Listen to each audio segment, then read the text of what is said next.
Tev piedzims bērns, zilām acīm tīs, piedzims bērns, kas būs mīlestībā pīt.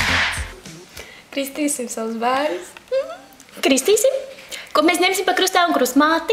Nu, kas mums no radiem vēl palicis? Tos brālis un māsa? Ņemam. Ņemsim viņus. Man ir tikai 14 gadi, es neesmu gatava uzņemties atbildību par kādu.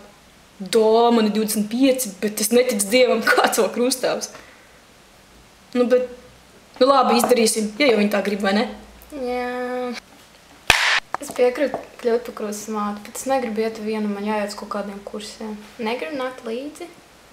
Tā, es nezinu, tur tā vienkārši var iet? Es arī nezinu. Kas tu esi? Es nezinu, mamma teica, varbūt luterāns. Es paprasīšu mammai. Nu, paprasi, jā.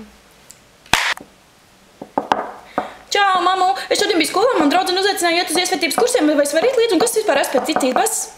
Nu, tu esi luterāna, bet tauts nekad dzīvē nebūs vajadzīgs. Nu labi.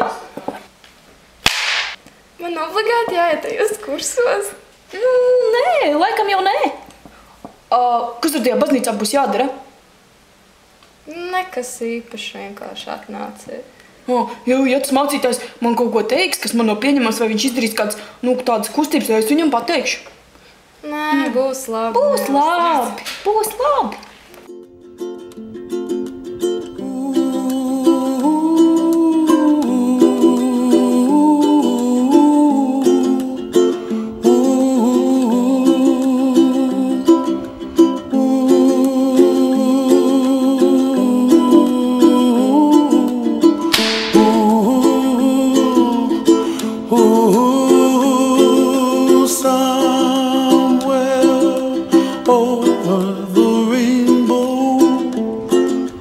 Way up high, and the dream